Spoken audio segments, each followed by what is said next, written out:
అందరికీ నమస్తే. గీతాస్ పవర్ కి స్వాగతం. ఈ రోజు మనం భగవద్గీత మొదటి అధ్యాయం అర్జున విషాద యోగంలో 10వ శ్లోకం తెలుసుకుందాము. అపర్యాప్తం తదస్మాకం బలం భీష్మాభిరక్షితం. పర్యాప్తం త్విదమేతేషాం బలం భీమాభిరక్షితం.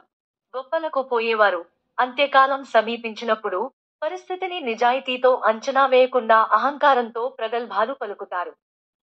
భీష్ముడిచే రక్షింపబడుచున్న తన సైన్యం అపరిమితమైనది అన్నప్పుడే దుర్యోధనుడి దౌర్భాగ్యం తెలిసిపోతోంది. భీష్మ పితామహుడు కౌరవ పక్షానికి సర్వసైన్యాధ్యక్షుడు.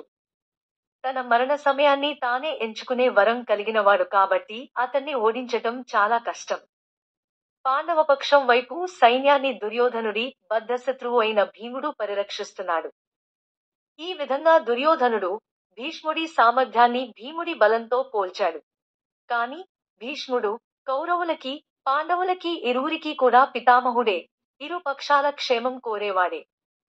పాండవులపై అతనికి, భీష్ముడికి ఉన్న ప్రేమ తనను మనస్ఫూర్తిగా యుద్ధం చేయనివ్వదు. అంతేకాక సాక్షాత్తు శ్రీకృష్ణ పరమాత్మ స్వయంగా ఉన్న ఈ ధర్మయుద్ధంలో భూమి మీద ఉన్న ఏ శక్తి కూడా అధర్మ పక్షానికి గెలుపుని సాధించలేదు అని భీష్ముడికి తెలుసు. కాని హస్తినాపుర వాసులకి మరియు కౌరవుల పట్ల తనకున్న నైతిక నిబద్ధత కారణంగా భీష్ముడు పాండవుల ప్రతిపక్షంలో ఉండి యుద్ధం చేయటానికి నిశ్చయించుకున్నాడు. ఈ నిర్ణయం భీష్ముని యొక్క నిగూఢమైన వ్యక్తిత్వాన్ని తెలుపుతోంది.